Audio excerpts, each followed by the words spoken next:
So, over the summer of 2017, my family and I wanted to go to Peru or somewhere in South America to help volunteer with children in a daycare.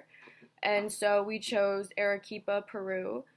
Arequipa, Peru is one of the biggest cities in Peru, and on the outskirts of that city, higher up in the mountains, there are many poor people in a town called Alto Caima. And we went to volunteer with kids in a daycare, and we got a tour of the town. And when we got a tour of the town, we walked around the streets. There was tons of garbage everywhere, lots of trash and dirt and everything. Like, everything was not very good taken care of. The houses were lined up, maybe 2 feet between each house. They were built of stone and probably one room. Most of the houses only have one bed, and many families have over 6 to 7 people. And many of us forget that there's turmoil in the world and lots of people suffering and lots of poor people. And that's because we don't really experience this in our everyday lives, because we're very lucky to live in America and stuff. And many of us do not know how lucky we are to be able to get an education, to have running water and electricity, and to have well-paying jobs. Alto Caima is full of Quechuan Indian people, who are the people that originally lived in Peru.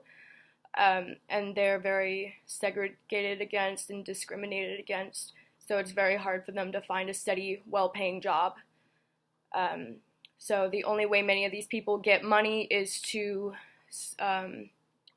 within their own community, or they go into Arequipa town to sell food, baked goods, or any homemade goods. And each family has their own way of earning money. And mostly people only earn $3 to $4 a day. And if the family has several children or old people that cannot work, then and so that doesn't really allow them to get that much money, so they don't get enough food or water or any essentials in life. And unfortunately, many kids in Alto Caima are not allowed to get an education because their family needs them to work to help make money for the family.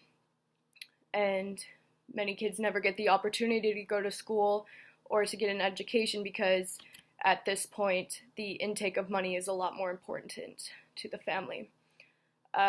Regardless of this situation, most schools in Peru are private and cost a lot of money, and earning money is not very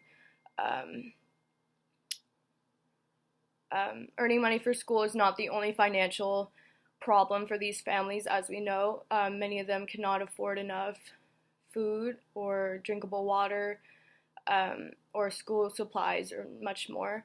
And education is no longer seen as the most important factor in a child's life. At this point, survival is the most important factor. And things that we take for granted in America, such as running water, electricity, are luxuries for the people in this town. Like I said, the housing includes a one-room house, usually one bed, no electricity. The grounds are made of rock and dirt. They do not have electricity, so heating is not applicable to them. Lots of nights are very cold, so the only way or source of heat they have is through blankets and clothing.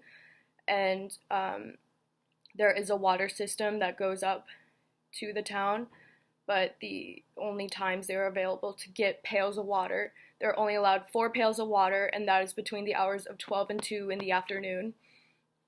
And this water is very dirty, and it shouldn't be good enough to drink, yet they don't have enough money, so they have to drink this water. And in spite of difficult living conditions, these people are very open, very positive. They can see the light at the end of the tunnel, and it is